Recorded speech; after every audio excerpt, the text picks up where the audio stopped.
অথবা জলাশয়ে কোনো পানি নাই, সেচের ব্যবস্থা নাই, সব কিছু থেকে দেশবাসী আমরা বঞ্চিত। আমাদের এবার নির্বাচনী ম্যানিফেস্টোতে আমাদের প্রাইম মিনিস্টার জনাব তারেক রহমান নির্বাচনের আগ থেকেই তিনি বারবার এই কথাটা উল্লেখ করেছেন এবং খাল খনন প্রক্রিয়াটাকে পুনঃখননের মাধ্যমে দেশবাসীর সামনে নিয়ে আসবেন, আমরা যেন দেশের মানুষ সেই বেনিফিটটা পাই।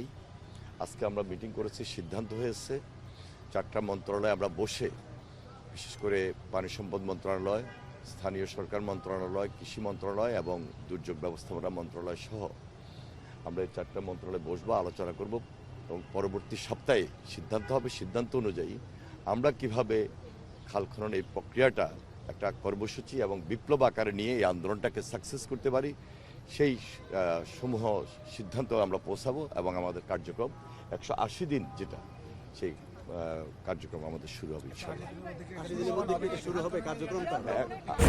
স্ট্রবেরি সুপার ডটেড ও ক্লাসিক ভ্যারিয়েন্ট সেনসেশন জাগুক শিহরণ আমরা শুরু করব এবং ম্যাক্সিমামটা করার চেষ্টা করব 180 দিনের মধ্যে দৃশ্যমান খুব সহজ হয়। 1 সপ্তাহের মধ্যে আমরা সিদ্ধান্ত নেব কবে থেকে শুরু করব।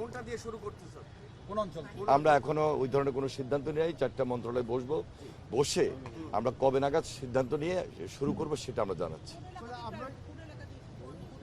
এলাকার ব্যাপারে তো সিদ্ধান্ত হয়নি, আমরা 4টা মন্ত্রণালয়ে বসবো, বসে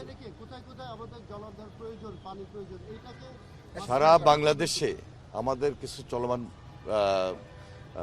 প্রোগ্রাম আছে, ওর মধ্যে খাল খনন, সেই খাল খনন কর্মসূচিটা করতে হলে এটা একটা 4টা মিনিস্ট্রির একটা কনসার্ন এবং কবে নাগাদ আমরা শুরু করতে পারবো এটা আমরা এই সপ্তাহে বসে, পরবর্তী সপ্তাহে বসে সিদ্ধান্ত নিব।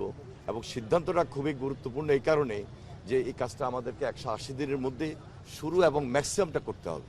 প্রাথমিকভাবে কি কোনো লক্ষ্য নির্ধারণ করা হয়েছে যে কত কিলোমিটার খাল খনন করা হবে? আমরা এখন পর্যন্ত এই ধরনের কোনো সিদ্ধান্ত নিই নাই কত কিলোমিটার করব, তবে ম্যাক্সিমামটা করব।